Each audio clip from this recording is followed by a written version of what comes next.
Bonjour à tous, j'espère que vous allez bien, j'espère que vous avez passé un très bon week-end, que votre dimanche a été très sympa avec ce soleil, ce temps. On a beaucoup de chance pour le moment, donc profitons-en. Donc c'est parti pour l'analyse, pour savoir ce qui se passait derrière les trois cartes que je vous ai proposées ce matin.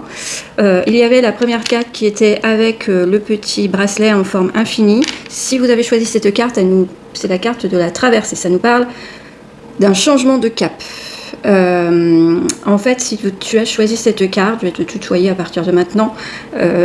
Si tu as choisi cette carte, c'est que il y a certainement un grand changement qui s'annonce, un grand changement dans ta vie. Donc tu l'adaptes à ta situation, ton domaine de vie. Ça peut être du pro, ça peut être du perso, ça peut être n'importe quoi, du privé.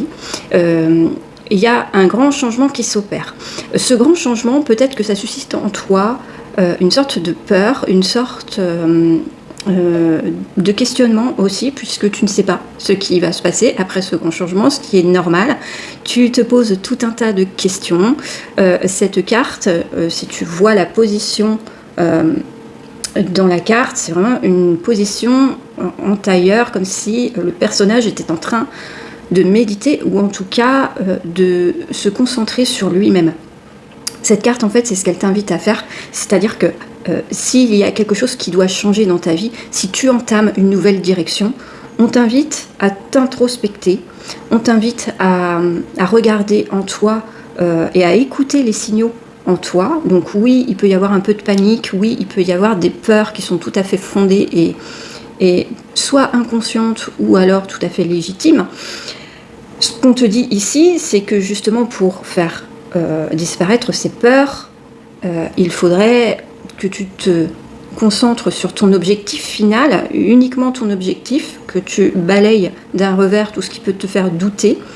On t'invite aussi à faire le point sur tes émotions, parce que on conseille jamais de faire un changement sous le coup de la colère. En fait, cette carte, elle t'invite aussi à regarder dans ton relationnel quelles sont les raisons pour lesquelles tu entames ce changement. Fais en sorte d'être en paix avec toi-même si tu entames un changement, et fais en sorte d'être en paix avec ton entourage.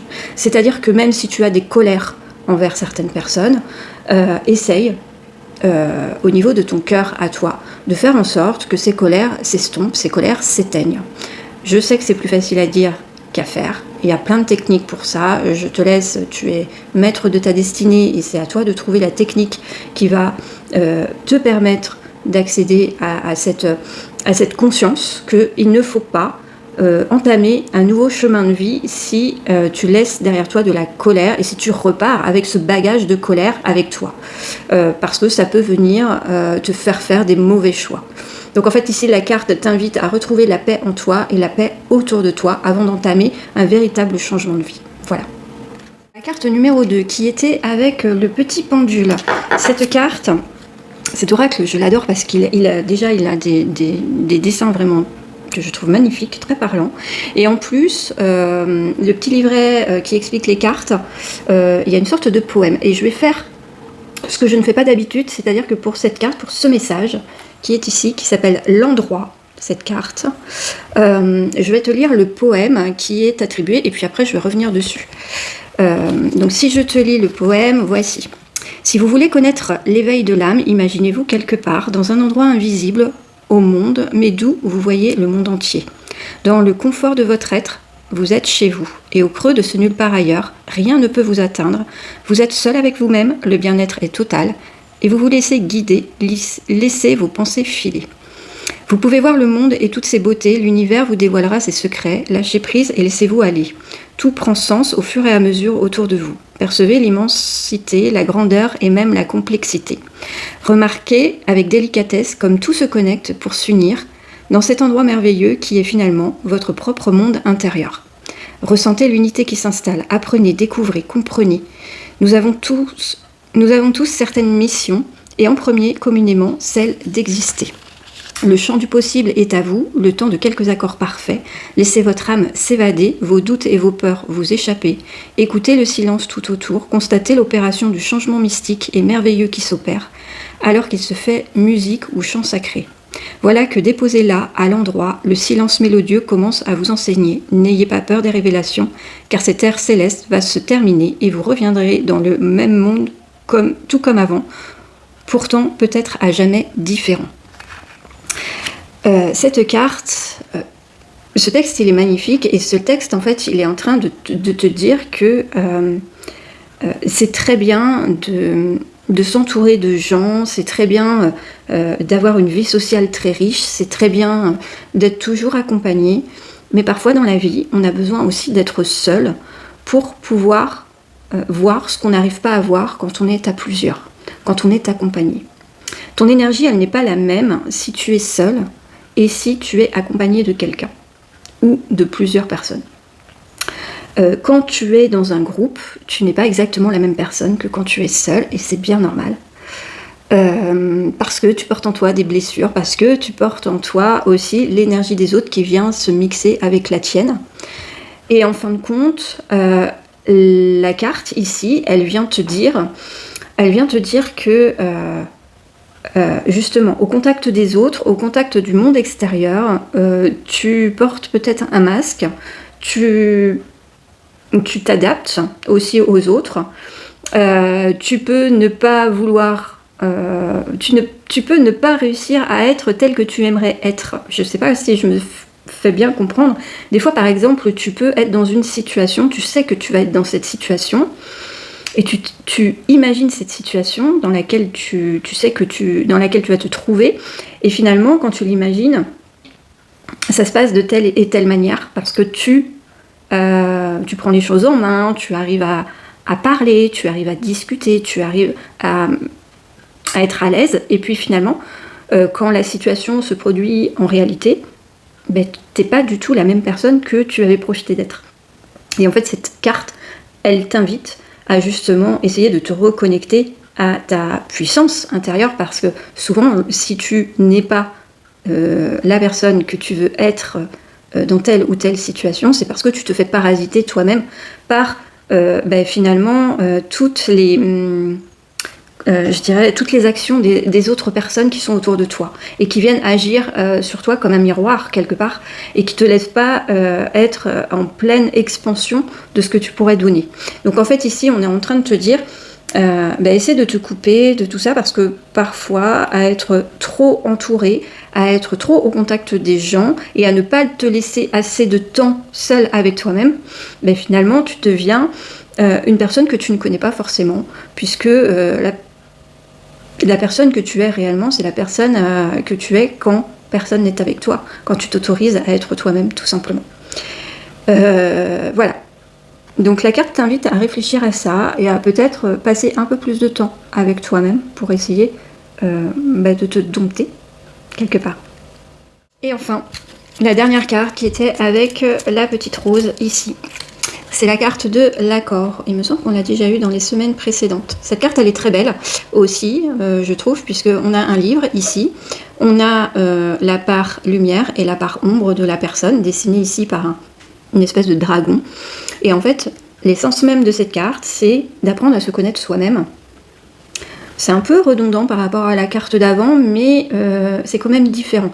Ici, en fait, on est en train de te dire que tu es rendu à un moment de ta vie où tu as besoin de te connaître davantage, tu as besoin de comprendre tes mécanismes, tu as besoin de comprendre ce dont tu as besoin de comprendre ta part d'ombre aussi, pourquoi elle est là, on en a tous une, et même si on veut pas la voir, si on se dit non, moi j'en ai pas, je ne suis que lumière, on se ment en soi-même, tout simplement, parce que on est tous composés, c'est comme le yin et le yang, on est tous composés d'une part lumineuse et d'une part sombre, et cette part sombre, je relance le sujet, elle est reliée à nos blessures, elle est reliée à notre bagage émotionnel, elle est reliée aussi à tout ce dont on vient et qu'on a dans notre sac à dos au début de notre vie, quand on réfléchit en termes de destinée. Et donc cette part d'ombre, elle mérite d'être mise en lumière, et pour être acceptée, pour être, pourquoi pas, guérie, pour être ce qui va permettre de te sublimer aussi derrière, puisque fermer les yeux sur ce qui ne te plaît pas ne te fait pas guérir. Cette carte, en fait, avec l'accord, c'est de te faire prendre conscience qu'au fond de toi, peut-être que tu ne valides pas tous tes choix, peut-être que tu ne valides pas toutes tes actions, toutes tes réactions. Par contre, si tu ne les valides pas, est-ce que tu comprends pourquoi tu les as prises? Il y a certaines réactions qu'on peut avoir, certaines décisions qu'on a pu prendre, qu'on n'arrive pas à expliquer. Et qu'on aimerait bien gommer, gommer de sa vie, en fait, gommer aussi, soit du passé, mais aussi peut-être que ça peut appartenir à un possible futur, et on peut se dire je ne veux plus être comme ça. Pour savoir pourquoi tu es comme ça, il faut venir te sonder à l'intérieur de toi. Donc il y a plein de choses qui peuvent être faites. Encore une fois, c'est à toi de savoir vers quoi tu peux te tourner, mais il y a plein de techniques qui te permettent de te connaître en profondeur et qui te permettent, une fois que tu te connais, de t'apprivoiser, et puis aussi de te canaliser sur certaines choses. L'astrologie, évidemment, moi je vais forcément prendre ma partie. L'astrologie, c'est une de ses facultés, c'est-à-dire faire ton thème astral. C'est pas uniquement pour le fun, parce que c'est rigolo de savoir que t'as Mars en Gémeaux et que, je sais pas moi, t'as Mercure en Bélier. On s'en fiche un peu de ça. Par contre, il y a des choses beaucoup plus profondes dans ton thème astral qui peuvent te permettre de travailler sur toi, qui peuvent te permettre aussi de comprendre pourquoi tu réagis comme ci ou comme ça. Là, je te parle de l'astrologie, mais il y a encore plein d'autres techniques. À toi de voir ce qui te parle et ce qui te permet justement de te sonder, parce que cette carte-là, en fait, elle te dit que tu arrives à un moment de ta vie où il va falloir dompter tes démons, il va falloir éclairer tes parts d'ombre, et il va falloir t'intéresser à ce qu'il y a tout au fond du tiroir, du placard. Donc, tu sais, le truc où tu veux pas aller voir parce que c'est trop compliqué. Donc là, en fait, la carte, elle t'invite vraiment à y aller quand même. Voilà. Voilà, donc je vous souhaite un très bon dimanche soir. Je vous dis à bientôt, et pour une guidance personnalisée, si ce sont des cartes qui résonnent en toi, parce que c'est quand même des messages assez profonds. On est dans un moment de l'année où il se passe beaucoup de choses au niveau des planètes en astrologie. On a différents, on va dire, besoins qui peuvent émerger de tout ça. Et voilà, parfois une guidance, ça permet de replacer l'église au milieu du village et de repartir sur des bases saines dans sa vie. Ça permet aussi d'avoir une autre vision de sa propre vie, qui peut permettre derrière de venir solutionner certaines choses. Voilà, je vous souhaite une très belle soirée et je vous dis à très vite. Ciao.